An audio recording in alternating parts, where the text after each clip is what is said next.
नमस्कार छात्रों, मेरे YouTube चैनल में आज आपका फिर से मैं एक बार स्वागत करती हूँ। पिछले वीडियो में हमने दो लघु कथाएँ इस पाठ का अभ्यास किया था। उसमें हमने दोनों कहानियों का अभ्यास किया था। आज हम दो लघु कथाएँ के नीचे जो स्वाध्याय दिया हुआ है उसका अभ्यास करेंगे।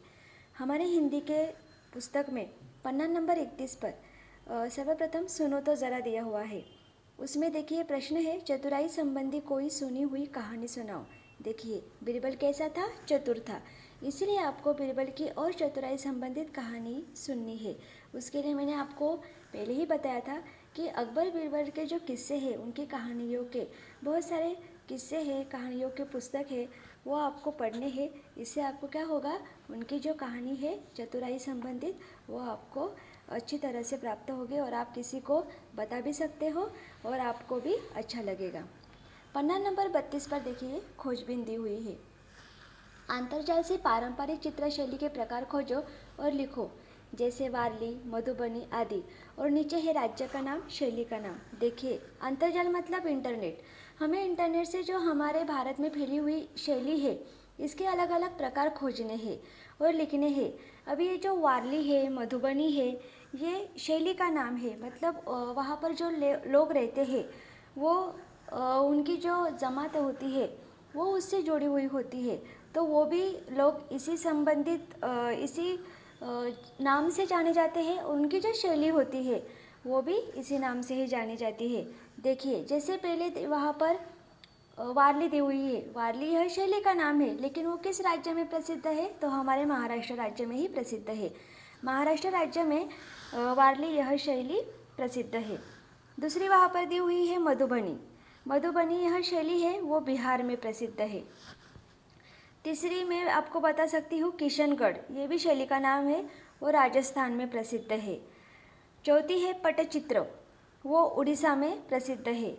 और पांचवी है कलमकारी, वो कर्नाटक में प्रसिद्ध है। देखिए छात्रों, यह शैली मतलब उससे जुड़ी हुई कुछ चित्र होते हैं या अलग अलग तरह के कुछ प्रकार होते हैं, वस्तुएं होती है। तो इस संबंधित जो नाम है, इसी शैली से वहाँ पर संबंधित उनके सब चित्र या वस्तुएं होती है और उसी राज्य में वह प्रसिद्ध हो जाती है। तो आपको यह इंटरनेट मतलब अंतर्जाल से खोजकर लिखने हैं। पन्ना नंबर 33 पर मैंने समझा दिया हुआ है। इस कहानी से आपने क्या समझा? देखिए यहाँ पर दो कहानी है, तो आपको दोनों कहानियों से मैंने क्या समझा यह आपको लिखना है। जैसे कि देखिए हरा घोड़ा, इस पाठ से मैंने यह समझा कि हमें हमारे सामने कितना भी कठिन प्रश्न आए, कोई भी हमें कोई प्रश्न बताए तो हमें उसका जवाब देना चाहिए। हमें कभी भी हार नहीं माननी चाहिए। बीरबल जैसा होकर, उसके समान सोचकर हमें उस प्रश्न का उत्तर देना चाहिए। और सेठ का चित्र से मैंने यह समझा कि उसने चित्रकार को न्याय दिया था, तो उसने जो झूठा है उसे बराबर पकड़कर जो चित्रकार था उसे न्याय दिया हुआ था। तो हमें भी बीरबल के समान चतुराई से, बुद्धिमानी से हमारे जीवन में काम करना चाहिए। तो आपको यही लिखना है। अगर आप अपने मन से कुछ लिख सकते हो तो भी लिखोगे। नीचे है शब्द वाटिका, मतलब कुछ शब्द के अर्थ यहाँ पर दिए हुए हैं। मैंने आपको जैसे पहले ही बताए थे, फिर भी एक बार दोहराएंगे हम। नए शब्द है, फरियाद का मतलब याचना करना होता है, प्रार्थना करना होता है। किस्सा का मतलब कहानी, हुबहू जैसे का वैसा। मेहनताना पारिश्रमिक। और यहाँ पर मुहावरे दिए हुए हैं, वाक् प्रचार। सिर आँखों पर रखना मतलब स्वीकार करना। यह अर्थ हुआ। फिर आपको वाक्य भी बनाना है, मैं आपको बताती हूँ, आप अलग भी वाक्य लिख सकते हो। मेरे गुरुजी के शब्द मैंने सिर आँखों पर रख लिए। मात देना, दूसरा मुहावरा है मात देना, उसका अर्थ है पराजित करना। क्रिकेट की टीम में एक टीम ने दूसरे टीम को मात दे दी। तीसरा मुहावरा है मुंह लटकाना, उसका अर्थ है उदास होना। रमेश को साइकिल न मिलने पर उसका मुंह लटक गया या उसने मुंह लटकाया, आप अलग भी लिख सकते हो। नीचे है कहावत, दूध का दूध पानी का पानी करना, मतलब सही न्याय करना। देखिए अगर आपको किसी क्षेत्र में सही न्याय करना हो तो आपको बीरबल जैसे चतुराई से, बुद्धिमानी से न्याय करना होगा। इसीलिए वहाँ पर कहते हैं कि दूध का दूध और पानी का पानी करना, मतलब अन्याय हमें जो कर रहा हो उसे पहचानना ही आना चाहिए, तो हम सही न्याय दे सकते हैं। उसके बाजू में है अध्ययन कौशल। किसी नियत विषय पर भाषण देने हेतु टिप्पणी बनाओ। नियत मतलब अभी जो हमारे समाज में जो विषय है कि आज प्रदूषण बहुत है, भ्रष्टाचार बहुत है, बेरोजगारी बहुत है, जनसंख्या बढ़ रही है, तो ये हमारे जीवन के नियत विषय हो गए हैं। और आपको अगर इस विषय पर भाषण देना हो तो आपको नीचे जो घटक दिए हुए हैं उस पर आधारित आपको भाषण तैयार करना है। जैसे पहले आप प्रस्तावना लिखोगे, फिर विषय क्या है आपका वह लिखोगे, फिर उद्धरण, सुवचन, आपको क्या सुवचन मतलब सुविचार वहाँ पर क्या लिखने हैं वो लिखोगे, और स्वमत, आपका क्या मत है इस विषय के ऊपर वो आपको लिखना है। तो देखिए छात्रों, भाषण आप किस तरह से भी नहीं लिख सकते या नहीं दे सकते, आपको एक एक जो घटक है वो पे उसके हिसाब से आपको एक एक घटक के आधार पर वह भाषण बनाना होता है। पन्ना नंबर 34 पर बताओ तो सही। अकबर के 9 रत्नों के बारे में बताओ। देखिए अकबर के दरबार में 9 रत्न थे उनके सहायता के लिए, तो इसके बारे में हमें बताना है। जैसे कि देखिए मैं आपको बताती हूँ, फिर आपको यह अपने हिंदी के कापी में भी लिखना है। जैसे जो 9 रत्न हैं उनके नाम मैं पहले बताती हूँ। जैसे कि पहले है बीरबल, दूसरे है तानसेन, तीसरे है अबुल फजल, चौथे है फैजी, तीसरे है फैजी, चौथे है राजा मान सिंह, चौथे है राजा मान सिंह, फिर राजा टोडरमल, मुल्ला दो प्याजा, फ़कीर अजुद्दीन, अबुल रहीम यान ए खाना, और नीचे है, ठीक है, इतने ही हमारे जो 9 रत्न थे उनके नाम थे। तो मैं आपको इनके बारे में पहले जानकारी देती हूँ। जैसे कि सबसे पहले उनके रत्न थे बीरबल।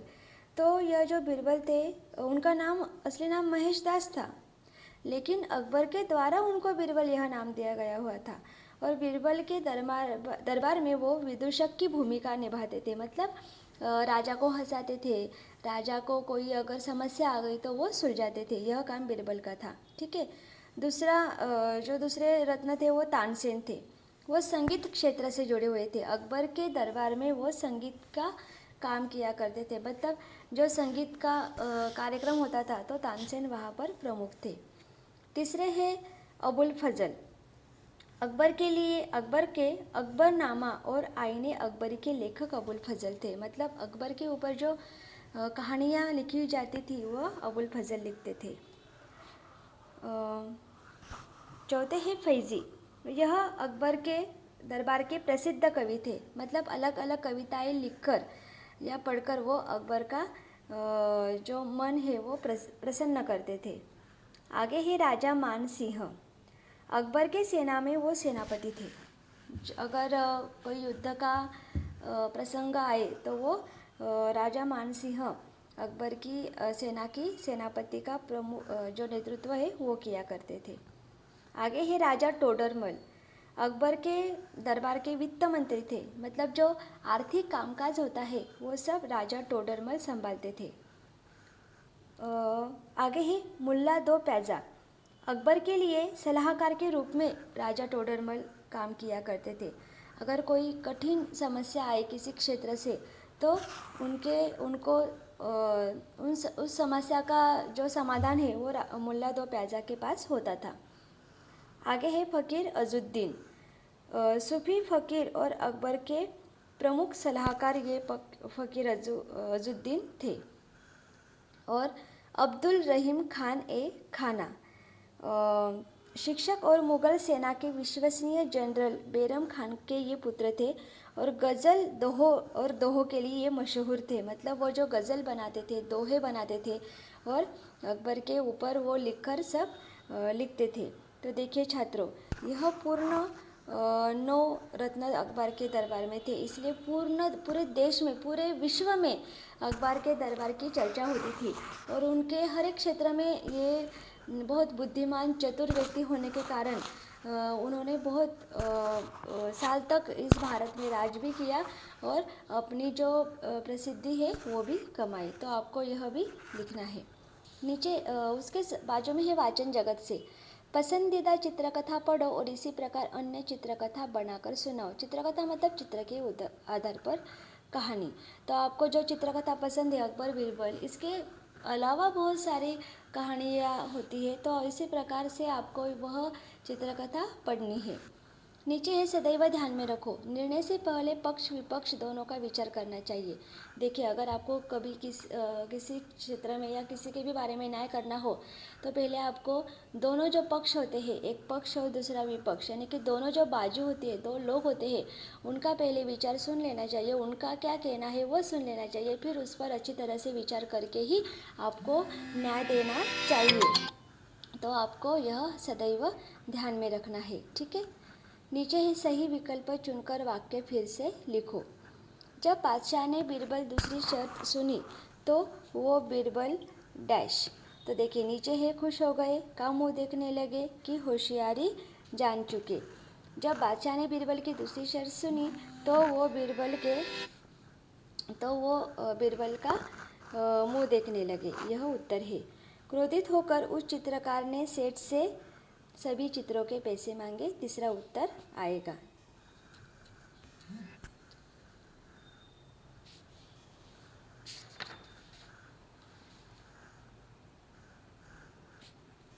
दूसरा प्रश्न है चित्रकार की परेशानी का कारण बताओ। और देखिए, चित्रकार की परेशानी का कारण क्या था? कौन था? सेठ था। वह काम कराने के बाद भी लोगों को पैसे नहीं देता था। और एक बार चित्रकार ने उस सेठ का चित्र बनाया। जब उस सेठ ने पैसे मांगे तो सेठ ने कहा कि चित्र ठीक नहीं है, दोबारा बना कर लाओ। चित्रकार ने सेठ के कई चित्र बनाए, लेकिन वह हर बार कह देता कि चित्र ठीक नहीं है। यही चित्रकार की परेशानी का कारण है। चौथा प्रश्न है हरे घोड़े के संदर्भ में बीरबल की चतुराई का वर्णन करो।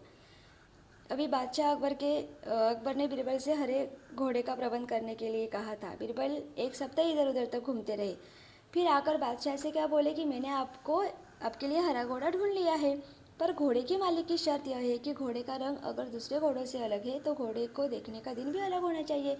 यानी सप्ताह के 7 दिनों के अलावा आप घोड़े को किसी भी दिन देख सकते हैं। इसी प्रकार बादशाह को नाराज किए बिना बीरबल ने अपना काम कर दिया था।